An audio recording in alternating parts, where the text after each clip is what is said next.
Bonjour à tous, voici une nouvelle capsule sur les nombres fractionnaires avec aujourd'hui le produit et le quotient de fraction.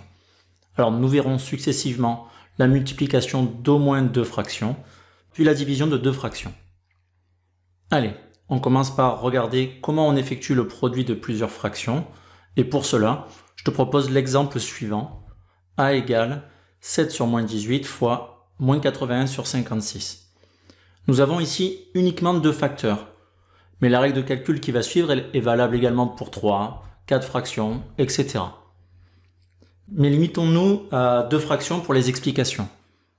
Première chose à faire lorsqu'on effectue le produit de plusieurs fractions, c'est de régler le sort des signes. Ici, nous avons deux facteurs négatifs. On rappelle qu'un nombre pair de facteurs négatifs entraîne un produit positif. Et inversement s'il y avait eu un nombre impair de facteurs négatifs. Donc ici, nous pouvons éliminer les symboles moins.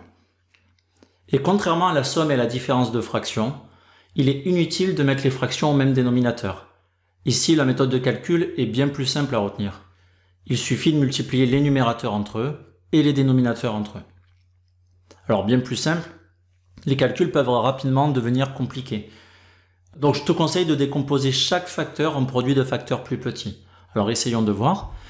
7, on ne peut pas le décomposer en produit de facteurs plus petits, donc nous conservons le facteur 7. En revanche, 81, nous pouvons l'écrire comme étant 9 fois 9. 18, on peut le décomposer de deux manières différentes, 6 fois 3 ou 9 fois 2. Ici, nous allons choisir 9 fois 2. 56, on peut le décomposer en 8 fois 7. Voilà, alors pourquoi décomposer? Tout simplement pour pouvoir simplifier les facteurs qui sont à la fois au numérateur et également au dénominateur. Donc ici, on va pouvoir simplifier le nombre 7 et le nombre 9. Il reste désormais au numérateur 9 et au dénominateur 2 fois 8, c'est-à-dire 16.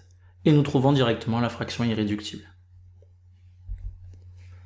Allez, passons pour finir au quotient de deux fractions, avec deux façons de présenter le calcul, en ligne ou sous forme fractionnaire. On veillera dans cette deuxième forme à bien placer le symbole égal au niveau du trait de fraction principal, pour bien déterminer, pour bien distinguer le numérateur 3/4 du dénominateur 5/7.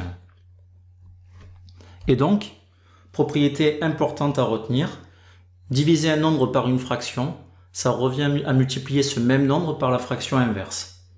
Autrement dit, diviser le nombre 3/4 par 5/7, ça revient à multiplier ce même nombre 3/4 par la fraction inverse de 5/7, c'est-à-dire 7/5. Le numérateur devient dénominateur et le dénominateur devient numérateur. Désormais, nous nous retrouvons dans la situation du produit de fractions avec ici aucune simplification possible. Alors nous pouvons multiplier les numérateurs entre eux, 21, et les dénominateurs entre eux, 20. Nous avons ici la fraction irréductible. Voilà, cette capsule s'achève ici. Tu sais à présent effectuer les 4 opérations avec les fractions. N'hésite pas à t'entraîner pour mieux les maîtriser. Quant à moi, je te dis à très vite pour de nouvelles capsules.